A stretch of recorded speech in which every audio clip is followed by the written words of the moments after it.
Hello, fifth grade, and welcome to our virtual classroom. I want to go over lesson 3 in Unit 7. Unit 7, lesson 3, types of quadrilaterals. If you're wondering how I got here, let's go over that first. If you start out with your home page on your Buzz or your Bright Thinker page, you will go to Mathematics. It will load up the page here on the left-hand side. You go to Unit 7. We're starting on Unit 7. And we have already gone through open and closed shapes and lines and angles. We're done with those, so we're starting with Lesson 3. Lesson 3, types of quadrilaterals, is where we will begin. So now we're here. And here's the big word of the day, quadrilaterals. That's a 14-letter word. And notice the prefix quad.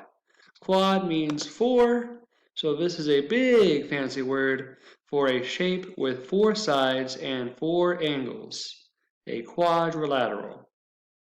So if you have anything with a 4 sides, kind of like this. If you have this is a quadrilateral because it has 4 sides. It has 4 angles. This is a quadrilateral. Okay, let's look at the vocabulary first. The vocabulary, this is adjacent. Adjacent meaning nearby or close to one another. So an adjacent angle would be like these. A and B are adjacent angles because they are near each other. Characteristics, features that describe something and set it apart from other things. So the characteristics of different quadrilaterals will make them different shapes. We'll go over that in just a second. That's also the answer for number 1. And kite. We will view down here. Here's a kite.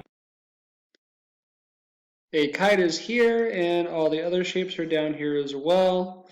You'll refer to this representation of all these shapes frequently in your questions. Your questions are all down here, by the way. You have 16 of them in your lesson, and you'll use all this information we are going over to answer these questions. So that is a kite.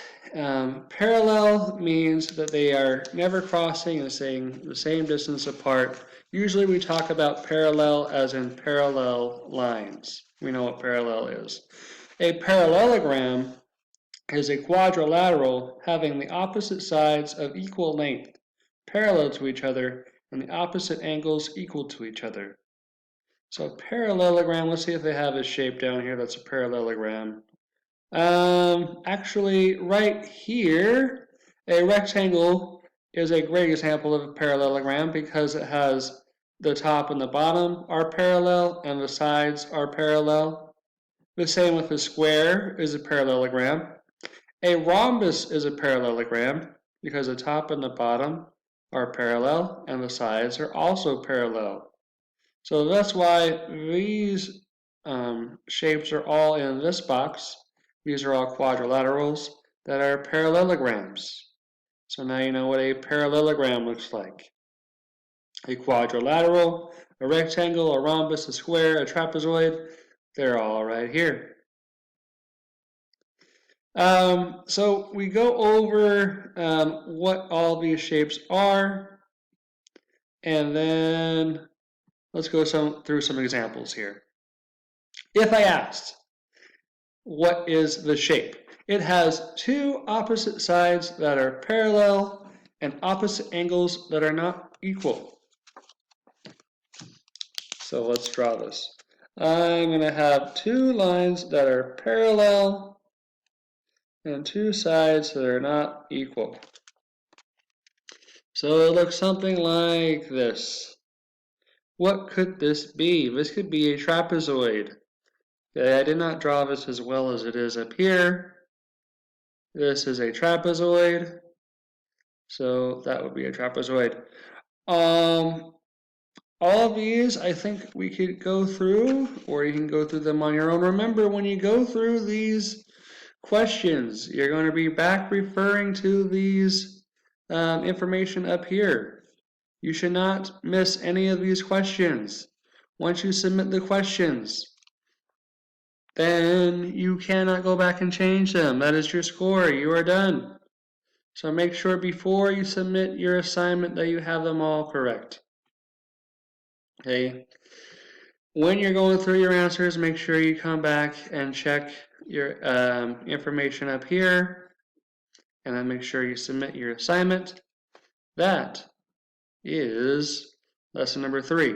We are not doing lesson number 1. We're not doing lesson number 2. You are not doing quiz 1. Okay, you will only do lesson 3. The next part, it says here, is a crossword puzzle activity. The crossword puzzle activity you can do if you would like, but you will not be turning it in. So the only thing you'll be turning in for lesson 3 is these 16 questions, which you will answer and turn in here. If you have any questions, remember you can always meet with me Monday through Friday on Google Hangouts from 10 to noon. All you have to do is click the link and you'll be brought to our classroom where I can answer any of your questions. Thank you.